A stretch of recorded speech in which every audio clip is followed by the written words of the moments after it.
Yesterday, the president was in Ohio to talk about the good news still rolling in on tax reform. Just over this past week, companies like UPS, Lowe's, Cigna, Thermo Fisher Scientific, and Best Buy announced bonuses. They announced pay raises. They announced additional benefits for their employees. Right now, thanks to tax reform, companies have announced more than $2.5 billion in bonuses and $179.5 billion in new investments in this country already. More than 4.3 million workers have benefited. And of course, as a result of tax reform, the average family of four will save more than $2,000 this year. Tax reform is working. And there have been significant economic gains. U.S. employers added 200,000 jobs in January, with wages growing at the biggest rate in 8 years. Unemployment is at a 17-year low. And tax cuts are only going to help raise wages and create more good jobs. Finally, as was mentioned by the majority leader and others, we are voting on yet another continuing resolution this week. I will remind you that the only reason we do not have a full budget agreement is because Democrats continue to hold funding for our government hostage on an unrelated issue. They must stop using our troops as pawns in a game of politics. And that's why the House will send the Senate a bill to fully fund our military for this year while we keep working toward a budget agreement. I urge the Senate Democrats to stop their filibuster and provide our men and women in uniform the resources that they need, the support that they need. Quite literally, the safety of our service members and the security of our country is at stake. Does anyone have any questions? Christina. Yeah. Yeah, right.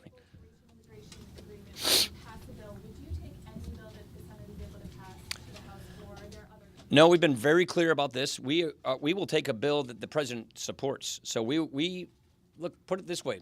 President Trump made a very serious and sincere offer of goodwill with the reforms that he sent to the Hill.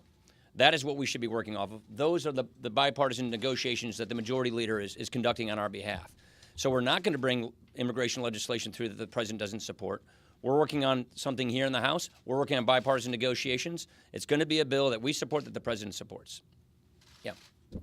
Speaker, Lisa from PBS NewsHour. Democrats say they do want to fund defense. In fact, increase. Great. We're going to give them an opportunity today. I think that's wonderful. But do you not give any credence to their argument that non-defense should also receive an increase in defense? We have been trying to get a budget cap agreement for 6 months.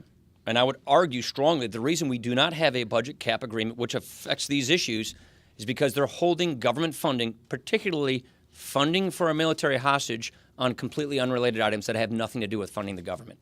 Casey. Would you urge the president to declassify the minority memo? Well, again, it's all about sources and methods. So look, you know what's kind of ironic about this issue is the Republicans on the HPSC committee, the Intelligence Committee, voted to declassify their memo and the Democrats' memo. The Democrats voted against declassifying the Republican memo, but not their memo. So I think what you see here is Republicans are for letting all of this information out there, provided that we scrub for sources and methods. The Republican memo was written to make sure that sources and methods were not compromised so that full disclosure could occur. We do not now know whether that's the case with the Democrat memo. It has to go through that scrubbing process. Here's what I would like to encourage all of you. You're the press. You're the avatars of the First Amendment, protecting a critical component of our civil liberties. FISA abuse matters to each and every one of us as citizens.